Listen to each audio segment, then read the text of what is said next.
Hello everyone with us here today from BlackBerryOS.com. We are at BlackBerry Jam Americas 2012, and I'm here with SVP Sebastien Marineau, and we're going to talk a little bit today, a little bit about what he does. You can go ahead and start it off. Sure. Well, why don't you tell the viewers? Yeah, sure. First, thanks for having me. It's great to be here. I hope you're having a good show. Yes, it's pretty awesome. Definitely awesome. Yes, a lot of stuff going on. A lot of energy, a lot of cool things that we're showing. Very much. Yeah. So let's. I think one of the things you wanted to talk about is just the history of QNX, RIM, BlackBerryOS. Yeah, when we do that, why don't you just go ahead and tell everybody, start off and just say, kind of what you do, so they have an idea. I know you're kind of one of those guys that's kind of you're major. A lot of people don't, might not necessarily know you, but you have such a big part to do with the company and the history in QNX, and now with the BlackBerryOS, since you've been brought on, with BlackBerry and RIM. So why don't you tell everybody just real quickly what you do, and, Sure. And then we'll go from there. Sure. So I came up through the QNX acquisition. I've been working at QNX and RIM for actually 14 years, over 14 years now, and did QNX engineering. I was responsible for engineering at QNX when we were acquired by RIM. That was in June 2010. And since then, obviously, we've had this marriage of QNX, RIM, and other acquisitions that RIM has made, and that's been the foundation for BlackBerry 10. So the part that I'm responsible for now is what we call BlackBerryOS.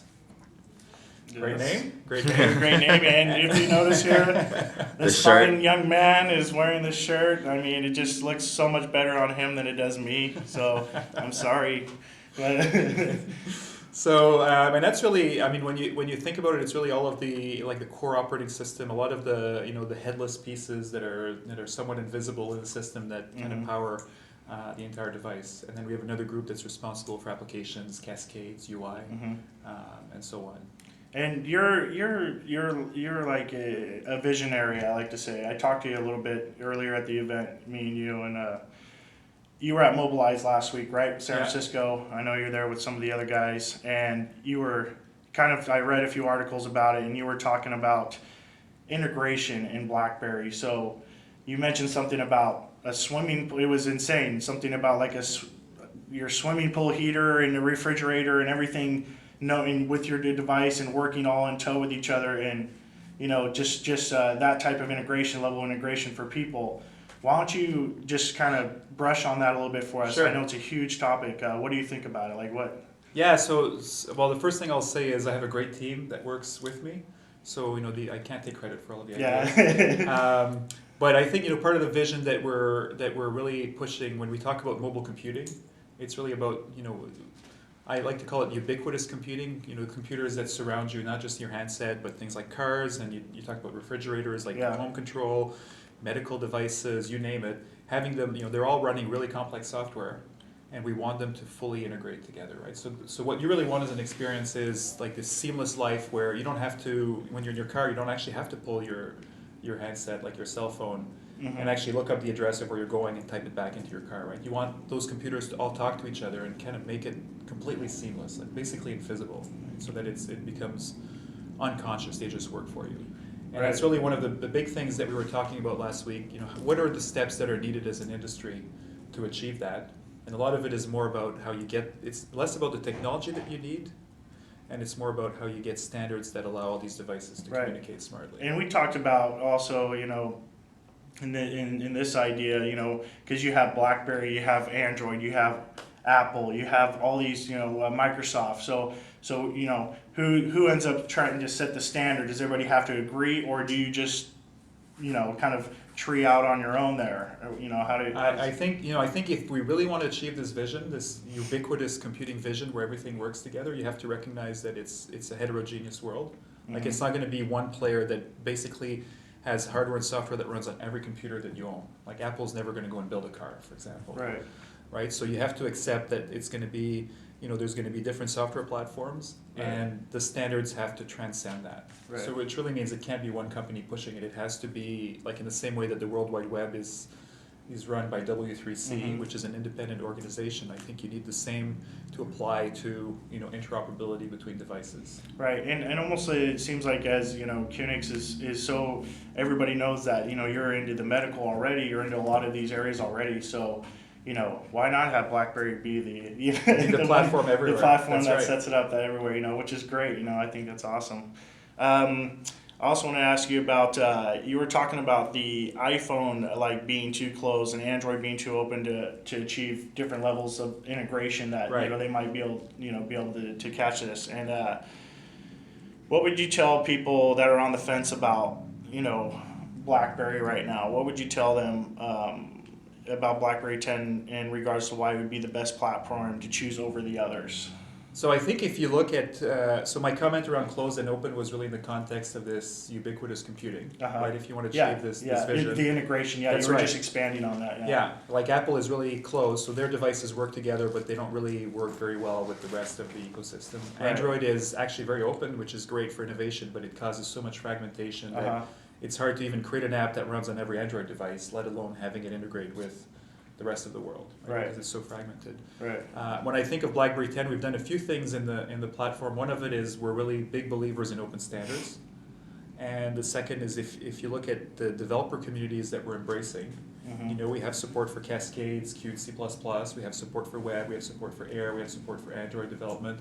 So really embracing these different developer communities to bring applications to the platform, and giving them that's choice. And that's when we're here with the developer event, and that's awesome. It's been. I've seen it expand. The websites have changed. They've been. Everything's been great as far as that aspect goes, and that's super awesome. Yeah. I think another point, when you say why would you choose BlackBerry 10, I think the other focus that you've seen is really around the experience. Right, if you look at BlackBerry 10 and the reinvention of the user interface, the navigation paradigm, flow, the hub, and so on, that's really, I think, one of the key things, like the key innovations that we're really bringing to with BlackBerry 10. I'm just going to show everybody here real quick. I got my Dev Alpha A device, so I was messing around with that. Super awesome, and I love how you guys released so much, to the developer community, the API access, the giving people BBM. I know there's some people who have already 20, 30, 40, 50 contacts, and they're just ready to rock with it, and a lot of excitement. I think, again, it shows our commitment to the developer community. Oh, it does, big time, yeah, we appreciate that, definitely. Let's go to the next question. I wanted to ask you, I heard you have some sight on NFC, maybe some different views on NFC. What do you think about it? We got it in BlackBerry 10. What do you think about NFC? And do you think that's where we need to go, or do you think that's where we need to stop with NFC? Do you think there's something else out there that's going to replace it? I think it has its place. Yeah. Right. I think you're going to see a lot of apps being built on top of NFC going forward. I think there will be other ways to other ways to basically connect devices and establish a relationship between them that will go beyond NFC. So I think NFC is one of the mechanisms. Like maybe a step along the way. It's a step along the way. Will it be used for payments? Sure. Like there's a range of applications for NFC. Yeah. If you think of using NFC to tap and transfer contacts or create a relationship with someone, that's a great mechanism. I think we'll continue to see other ones. So going back to this integration now, we talked about just a couple questions ago. So you think NFC, that's kind of a step along the way, and then there would be something else that would be able to compile all this integration together. And I think ultimately, if you go to the end state, and it may take us many years to get there as an industry, you're not going to want to actually have to use NFC to tap, like when you get into your house, to basically get your get your home panel to recognize you, right? You're going to want this network of computers to just actually know that you drove up in the driveway and it's you that's going into the house, and it can turn off the alarm system on its own. So maybe like a GPS type thing or some kind of something, Right, like the reality is when you're in your car, your car knows where you are, and your smartphone knows where you are, and it typically knows who you are. So why not use all of that information smartly? Yeah, that's a great point. So, but it may take us as an industry to get everything integrated and everything working. It may take us, it will take us a few years. Okay. And I'm sure we'll invent a lot of other things along the way. Yeah, and we're excited that we're going to be along for the ride. So, let's go ahead and wrap it up. I want to Great. thank you, Sebastien, for being with us today. I appreciate it. It's my pleasure. And this has Thank been you. Joe with BlackBerryOS.com. Thanks for listening in, and we'll see you guys more at the event.